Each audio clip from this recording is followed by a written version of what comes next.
PDF के लिए Telegram join करें। डिक्टेशन स्टार्ट होगा 5 सेकंड के बाद।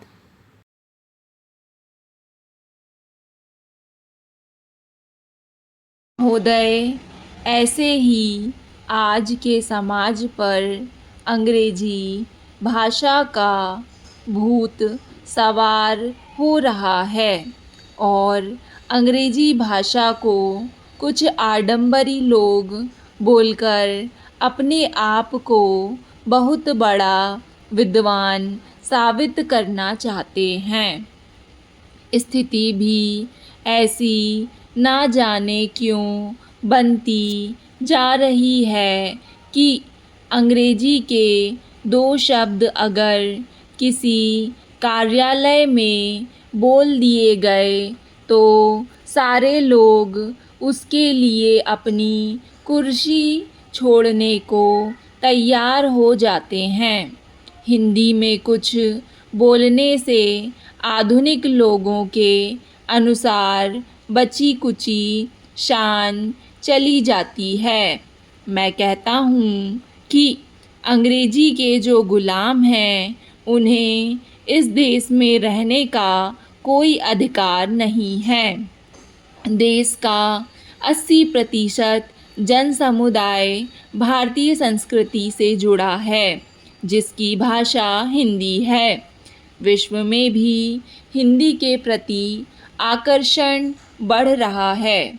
उनके विश्वविद्यालयों में छात्र छात्राएं हिंदी में अपना शोध कर रहे हैं और हमारे देश का हाल कुछ लोगों के कारण भयावह बन गया है कि आने वाली पीढ़ी हिंदी के नाम पर प्रश्न चिन्ह लगाएगी।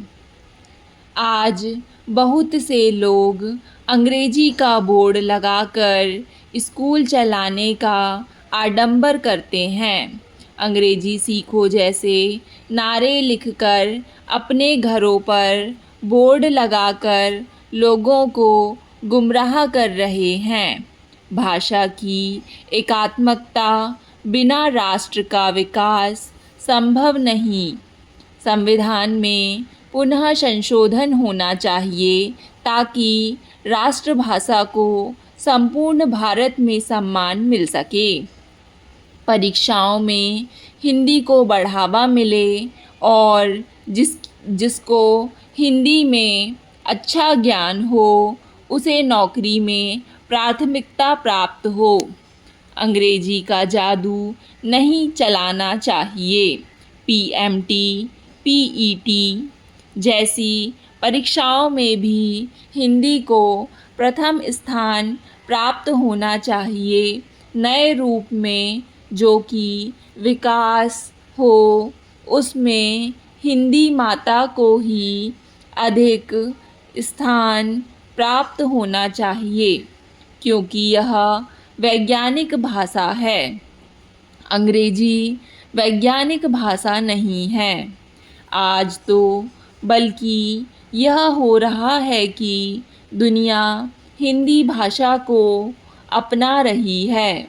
विश्व में कई स्थानों पर इसका प्रयोग भी हो रहा है, क्योंकि भाषा की मधुरता में अगर कोई भाषा आगे है तो वह है हिंदी।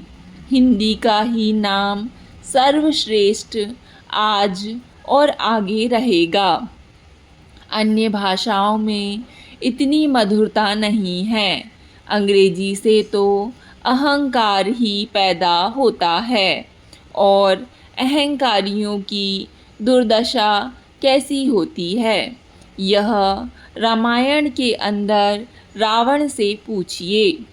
यह एक पुनीत मन में काफ़ी समय से उमड़ घुमड़ रहा था कि हिंदी माता मंदिर की परंपरा का निर्माण हो, जिससे हो रहे पाश्चात्य ध्रुवीकरण से हमारी राष्ट्रभाषा का बाल बाका नहीं हो सके।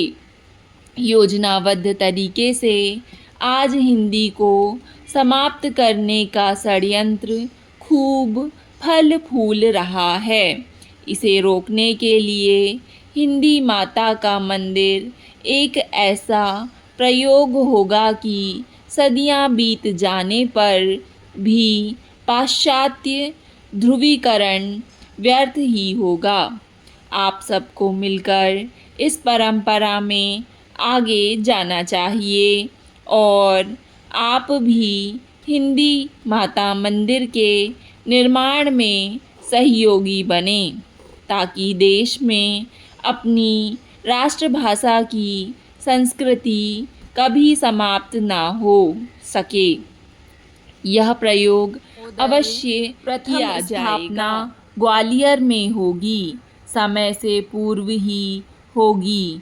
जो मंदिर का पुजारी होगा वह भारतीय ही होगा तथा योग्य पढ़ा लिखा होकर हिंदी को बढ़ाने के लिए खुले रूप में साक्षरता की दृष्टि से भी विद्यालय चलेगा ताकि देश में निरक्षरता भी समाप्त हो और एक सुसम्य आदर्श समाज की रचना हो सके।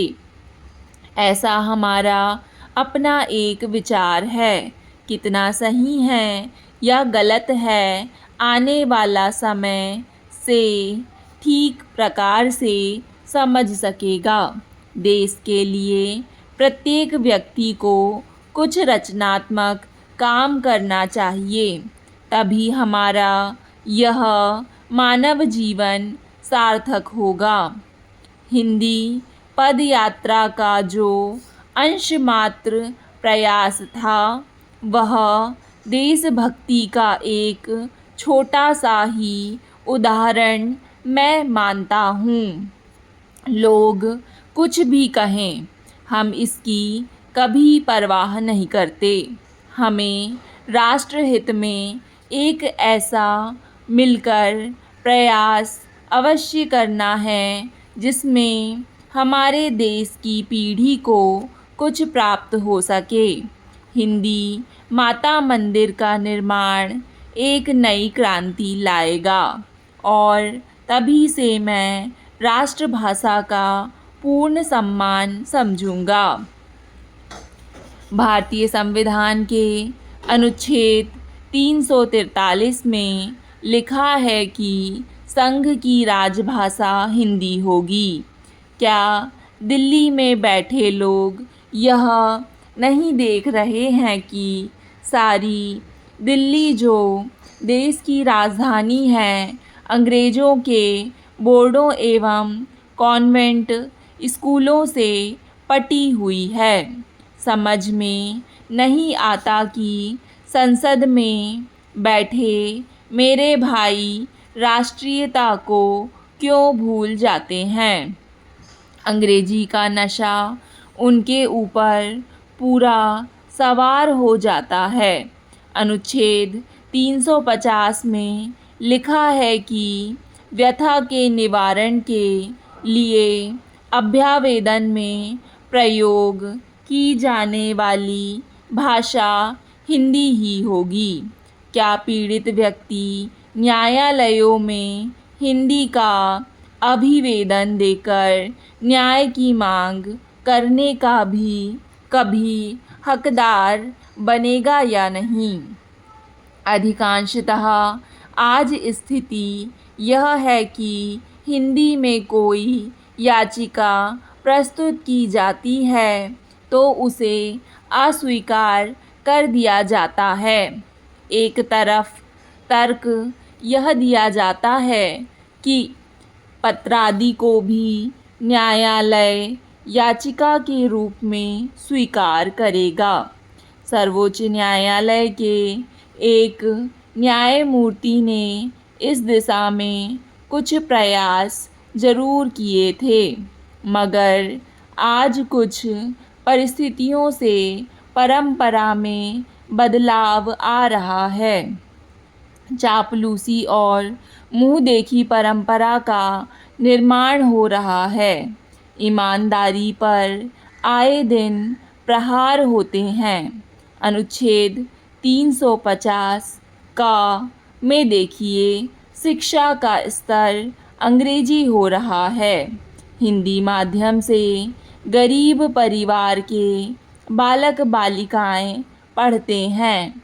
वीआईपी लोगों के लड़के कॉन्वेंट कोचिंगों में पढ़कर अंग्रेज बन रहे हैं।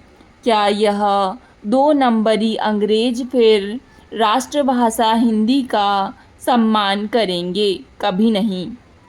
अनुच्छेद 359 में हिंदी भाषा के विकास के लिए कहा गया है कि संघ का यह कर्तव्य होगा कि वह हिंदी भाषा का प्रचार बढ़ाएगा, विकास करेगा, जिससे वह भारत की सामाजिक संस्कृति के सभी तत्वों की अभिव्यक्ति का माध्यम बन सके और उसकी समृद्धि अन्य भाषाओं के शब्दों में आत्मसात करते हुए सुनिश्चित करे। क्या हिंदी भाषा की समृद्धि हमें दिखाई दे रही है?